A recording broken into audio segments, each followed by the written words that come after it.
पकड़ना शुरू कर दो। जिसने पांव पकड़ना सीख लिया उसे भगवान जल्दी से अपना हाथ पकड़ा देंगे, है ना। इसलिए पांव पकड़ना सीखो, हर माँ के पांव पकड़ो, हर पिता की सेवा करो, पांव पकड़ना शुरू कर दो, सब ठीक हो जाएगा। आज पांव पकड़ने में ही लोगों को लज्जा आती है। आज बेटा अपने माँ की पांव पकड़ता है ना तो उसे लज्जा आती है। सेवा करो अपने माता पिता की। कहाँ ढूंढ रहे हो भगवान को? कहाँ है भगवान? तुम्हारे सामने ही बैठे हैं, अब तुम पहचान ना सको तो हमारी क्या गलती है ना। मुझे एक कथा याद आ गई। चित्रकूट में कामदगिरी की परिक्रमा, सच्ची घटना है ये। कामतानाथ की परिक्रमा लगा रहे थे व्यक्ति, गृहस्थी थे। तो उन्होंने देखा कि एक बंदर कहीं झाड़ियों में उलझ गया था, निकल नहीं पाया, बड़ा घायल था। वो टुकुर टुकुर देख रहा था, कोई हेल्प करे, मदद करे।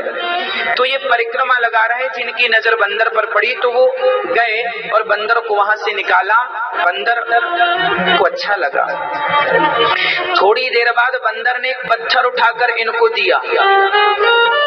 इन्होंने देखा बंदर पत्थर दे रहा है तो इन्होंने पत्थर लिया और सोचा बंदर है, मैंने मदद की है, तो फेंक दिया। बंदर ने फिर उठा कर दिया, फिर फेंक दिया। बंदर ने फिर उठा कर दिया। तो अब की बार इन्होंने अपने जेब में रख लिया और जेब में रख लिया। बंदर चला गया। कुछ दूर आगे जाके उन्होंने पत्थर को फिर से निकाल के, उनको लगा पत्थर फेंक दिया। आगे वो सुपारी खाते थे, सुपारी खाने की उनकी तो सरौता होता ना सुपारी काटने का, तो वो छोटी सी सरौती अपने जेबा में रखे थे। तो आगे उन्हें ना सुपारी खाने के लिए वो सरौता निकाले तो वो चूंकि वो पत्थर उसी जेब में रखा था और वो पारस मणि थी जो बंदर ने दिया था। वो क्या था? पारस मणि थी। और उन्होंने जब सरौतिया निकाली तो वो सरौता जो था सोने का हो गया। अब इन्होंने देखा भगवान ये सोना अब बहुत ढूंढा पर कहाँ मिलने को रहा है ना। अच्छा, पारस मणि क्या होती है?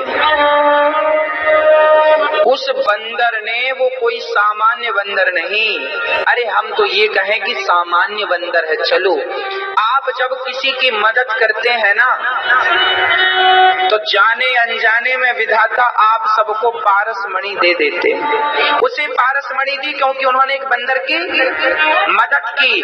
पारस मणि दी, ढूंढा, बाद में मिली नहीं। ये चर्चा बड़ी हाईलाइट हुई कि भाई सेवा का ये परिणाम है। उसी प्रकार जैसे उसके जेब में पारस मणि थी पर पत्थर समझ के उसने फेंक दी, उसी प्रकार तुम्हारी माँ, तुम्हारे पिता पारस मणि है पर तुमने उन्हें भी पत्थर समझ के फेंक दिया। यही तो दुर्भाग्य है। माँ बाप ही तो पारस मणि है और क्या भगवान कहाँ है? क्या बिहारी जी के मंदिर में भगवान मिल जाएंगे? तुम्हारी माँ में भगवान नहीं मिलेंगे क्या? जो पारस मणि है उसे तो तुमने देखा ही नहीं। अपनी अपनी पारस मणियों को पहचानिए।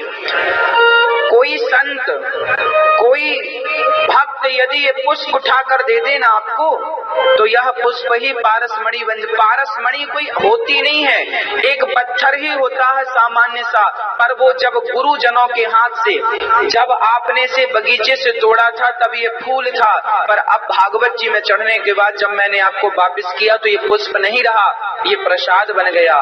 मिठाई तब तक मिठाई होती है जब तक वो आपके हाथ में होती है, जब भगवान को समर्पित हो जाती है तो वो मिठाई प्रसाद बन जाती है। ऐसे कोई भी पत्थर उठाकर कोई संत जन अपने हाथ से प्रदान कर दे, वो पत्थर ही पारस मणि बन जाता। इसलिए कोई पत्थर आजकल पारस मणिया नहीं है, क्योंकि पहले लोग सेवा करते थे, सेवा करने से ऋषि मुनि प्रसन्न होकर एक पत्थर ही उठाकर दे देते थे, वही उसकी पारस मणि हुआ करती थी। वो जिस पर घिस देता था वो सोना हो जाता था। माँ बाप आप ही पारस होते हैं। जिसको आशीर्वाद दे देना वो बेटा सोना हो जाता है।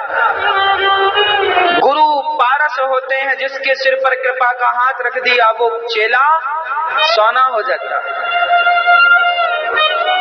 आप पहचानते ही नहीं लोग तो हम क्या करेंगे। तीसरी भक्ति है मेरी माँ, गुरुपद पंकज सेवा, तीसरी भगति अमान, चौथी भगति गुण गण करहि कपट तजिगान। भगवान का गुणगान करना चौथी भक्ति है। भगवान का गुणगान करना चौथी भक्ति। भगवान की कथा सुनाना, पहले तो कथा सुनो, फिर अपने पड़ोसियों को, रिश्तेदारों को, आसपास के लोगों को, बच्चों को कथा सुनाओ। कथा सुनाने से क्या होगा? बच्चों को कथा सुनने के संस्कार बनेंगे और आपकी भी वाणी, आपका घर शुद्ध होगा कथा सुनाने से। जब भी बैठो तो पंचायत ना किया करो, पड़ोसी पड़ोसन, क्या करना हमारा पड़ोसी कैसा है, क्या करना हमारा वो व्यक्ति। अरे आप अपने से मतलब रखा करो, निंदा चुगली में समय ना गवाया करो। जो समय व्यर्थ की बातों में चला गया वो समय भगवान के भजन में भी तो जा सकता था, भगवान की स्मृति स्मरण में भी तो जा सकता था। तो क्या हमें करना क्या है कि पड़ोसी कैसा है, क्या करना हमें? आप अपना कैसे हो ये देखो। हम ही कोई कम बुरे हैं कि हम दूसरों की बुराइयां बताएं? हम ही बुरे हैं। हम क्या कहें कि ये आदमी बुरा है, हम क्या कहें कि ये स्त्री बुरी है? अरे हम ही बुरे हैं। बुरा जो देखन मैं चला, बुरा ना मिलिया कोई, जो दिल खोजा आपनो हमसे बुरा ना। हम ही बुरे हैं। हम क्या कहें कि आप बुरे हैं? हम किस जिह्वा से कहें कि आप बुरे हैं? हम ही बुरे हैं। हमारी बुराइयां खत्म हो जाएं तो हम आपकी बुराइयां देखें कि आप में बुराइयां। लोगों का, कुछ लोगों का काम ही होता है लोगों की बुराइयां देखना। क्यों? जितना समय तुमने दूसरों के पांव पकड़ के खींचने में लगाया है, उतना समय अपने आप को सफल बनाने में लगाया होता तो आज तुम सफल व्यक्ति होते, सफल पुरुष, सफल स्त्री होते। अपने आप को सफल बनाना नहीं, बनाया नहीं, दूसरे के पांव पकड़ पकड़ के खींचते रहे। आज यही चल रहा है जमाने में। जहां बैठ जाओ तो लोगों की चर्चाएं चलती हैं, वो ऐसा है, वो ऐसा। क्या करना तुम्हें? क्यों माथा पच्ची कर रहे हो? फायदा क्या है इससे? तुम पा क्या लोगे इससे? लखपति बन जाओगे बुराई करोगे तो। समय नहीं गवाना चाहिए। शास्त्र कहते हैं कि जब हम किसी की बुराई करते हैं, माना कि हमने फला व्यक्ति की बुराई की, तो उसमें जितने दोष थे, अवगुण थे, वो सारे मेरे भीतर आ जाएंगे क्योंकि मैं उसकी निंदा कर रहा हूँ। और मेरे सारे गुण उसके भीतर अपने आप स्वतः चले जाएंगे क्योंकि मैं उसकी आलोचना कर रहा हूँ। इसलिए हमें अपना पुण्य किसी को नहीं देना चाहिए। आप अपना पुण्य अपने पास रखो। जब आप किसी की निंदा करते हैं तो आपका सारा पुण्य वो ले लेता है जिसकी आप निंदा कर रहे हैं। ये कथा शास्त्रों की है। एक राजा थे, राजा का मुझे नाम अभी विस्मरण है, शायद राजा नहुस थे, राम के पूर्वज। कंफर्म नहीं है, शायद राजा नहुस थे। 99% तो कंफर्म है, 1% मुझे बहुत दिनों पहले पढ़ा था, विस्मरण हो गया। राजा नहुस बड़े पुण्यात्मा थे। नहुस ये राम जी के पूर्वज हैं, नहीं कृष्ण जी के पूर्वज। भगवान श्री कृष्ण चंद्रवंश के हैं राजा नहुस। नहुस फिर ययाति फिर कुरु, ये नहुस। राजा नहुस ने इतना पुण्य किया था, सुनो पुराणों की चर्चा है। राजा नहुस ने इतना पुण्य किया, इतना पुण्य किया कि वो साक्षात शरीर के साथ स्वर्ग गए थे। उन्हें मरे नहीं, वो शरीर सहित कहाँ गए? स्वर्ग। इंद्र को बड़ा बुरा लगा, हे भगवान हमारी तो गद्दी गई। तब इंद्र बड़े चतुर थे। इंद्र ने अपनी सिंहासन पर बिठाया राजा नहुस को और पूछा, आपने कैसे कैसे पुण्य किया?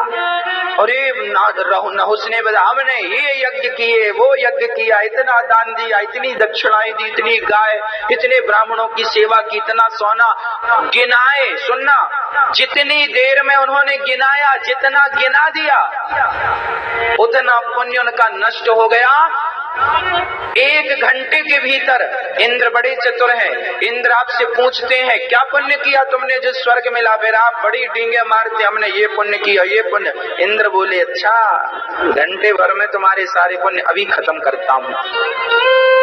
राजा नहुस शरीर के साथ ऊपर गए थे और जब सारा अपना बखान अपने मुंह से किया तो तुरंत इंद्र के पद से वो वंचित होकर फिर धरती पर गिर पड़े धड़ाम से। क्यों आ गए? क्योंकि इन्होंने अपने मुख से अपने सारे पुण्यों का गुणगान कर दिया। प्रचार किसका करना चाहिए? मैंने कोई गलत काम किया है उसके बारे में मैं बताऊं। मैं कामी हूँ, मैं क्रोधी हूँ, मैं लोभी हूँ, मैं लालची हूँ, मैं फलाना, मेरे अंदर ये बुराई है, मैं अपने दोष तो आपको बताऊं। यदि मैं ही अपने मुंह से अपने गुण गिनाने लगा तो फिर अधम कहलाऊंगा कि नहीं?